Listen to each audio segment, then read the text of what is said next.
Hey guys, Shepstech here, back with another episode of Auto Tech. In this series, I take a look at some cars and go in depth with all their types of technology. And today, behind me, I have my dad's 2020 Tesla Model 3 Performance Stealth. And when I tell people we have a Tesla, I get a lot of questions saying, is it true that the car drives itself? Is it true that the car can park by itself without a driver in it? And I say yes. And then a lot of people tell me, how does that actually work? And today, I'm gonna be answering that very question.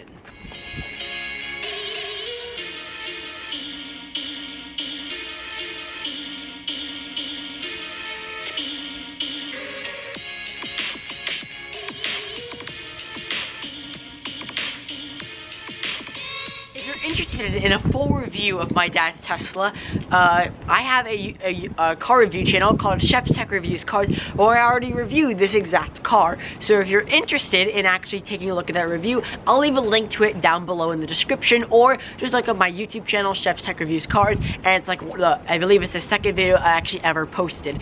But today we're going to go in depth on actually how Tesla Summon works, as well as how including on how Tesla Autopilot works. So, without further ado, let's get straight into this video.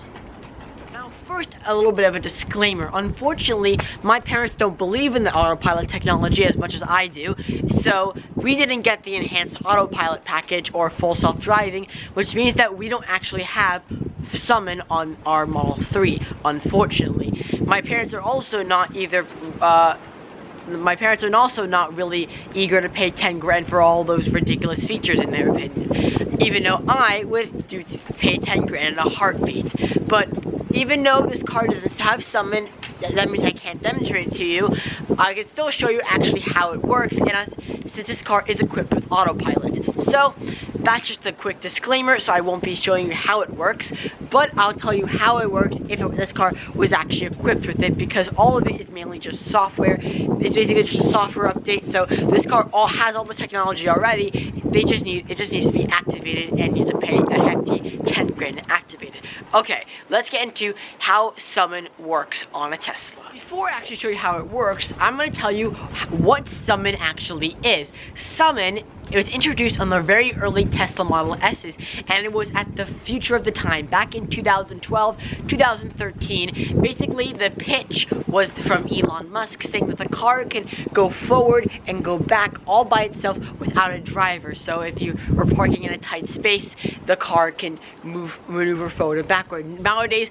most cars can do that, but Tesla also has something called Smart Summon, which basically can take the car from a parking space and bring it up to you in front of the store, which is actually really, really cool.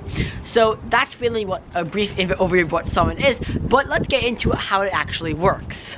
So around the car, to make Summon work, there are these cameras as well as sensors. So here's a camera, it's right in the pillar.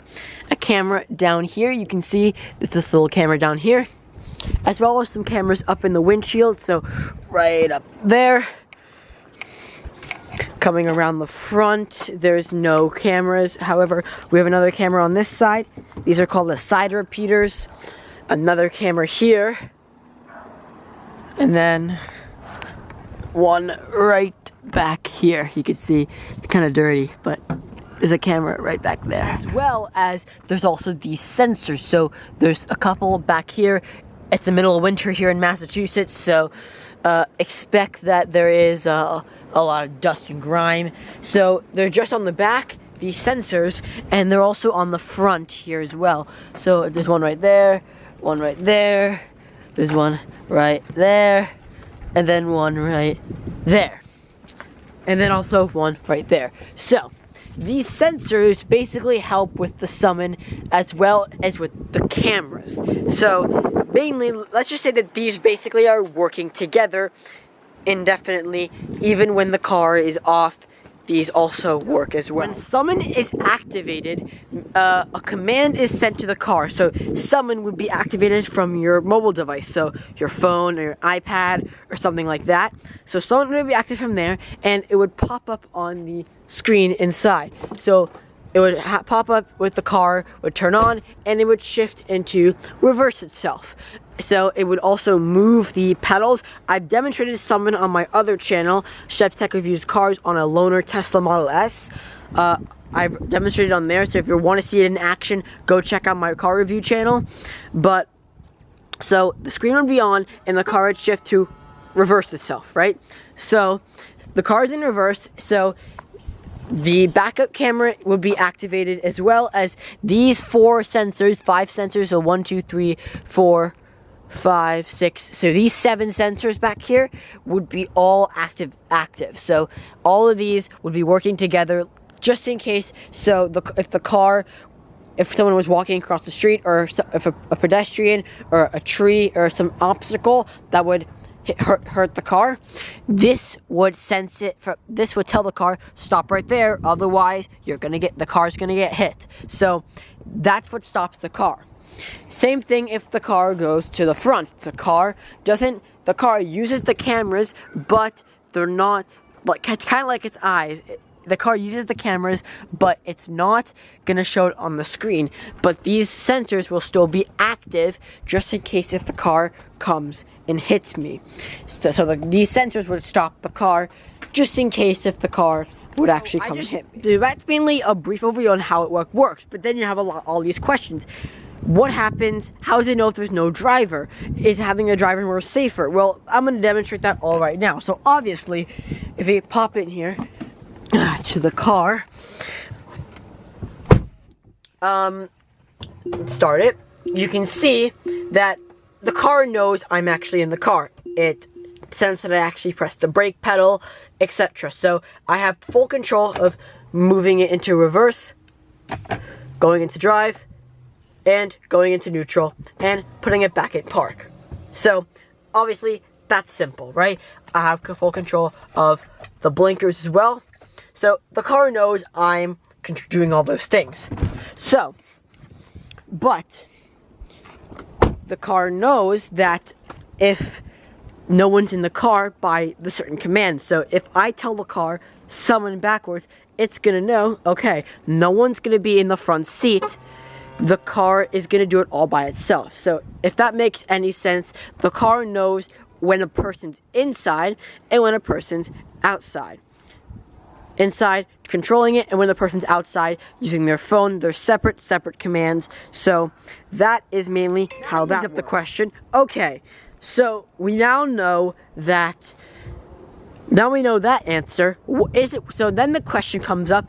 Is it safer to do something from outside the car, or is it safer to do it inside the car? Now, a lot of the old farts are probably going to say, or people that are not so familiar with Tesla, or just think this is a normal car, think, oh, a human has better reactions than compared to a mobile device. Because this thing, right? This thing here, this thing is hardly can control a car, right? Well, that's where you're wrong, you see?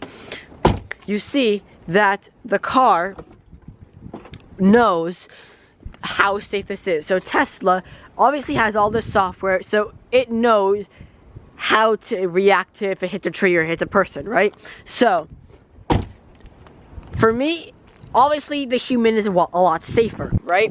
The human is going to be a lot safer. It's going to have a lot more reactions, but it's on your responsibility, because you are controlling the car mainly from your phone. So even if the car reverses into the tree, it's your fault, not the car's fault, because you're the one controlling the summon. So it's technically your fault. Now, again, I would 100% say that if you're in a situation where summon, where you like nervous, you're gonna think summon may not work here, then I completely understand. That's obviously okay, that summon may not work in some circumstances. But if you're in a circumstance like in a driveway, like I am with our Model 3, summon work fine. I've summoned a Model S out from our driveway many times, and it's cleared both of these big trees. So that's mainly how, so the car knows not to hit the tree, etc. So the car mainly learns its path and it also learns its path to the garage. Now, what's actually crazy is that if the car was equipped with the garage door opener, the car can open the garage, summon the car into the garage, and close the garage, which is honestly crazy. But that's everything you need to know about Tesla Summon. So I hope you guys enjoyed that video. This car is actually going to be going in for service in about 10 days. So if you guys want me to make a video about how Tesla service is in 2021, let me know in the comment section down below. I'm actually interested if you guys want to see that type of video, because Tesla service is one of the biggest flaws in my opinion. I just uploaded a video on my car review channel of the dark side of Tesla. So if you're interested in seeing how Tesla service is in 2021, I know What's Inside Family did a video on what Tesla service is like in 2019. So would you guys like to see that type of video? Let me guys know in the comment section down below. And that is it. Hope you guys did enjoy this video. If you did, smash that like button. I will see you guys in the next video. Peace.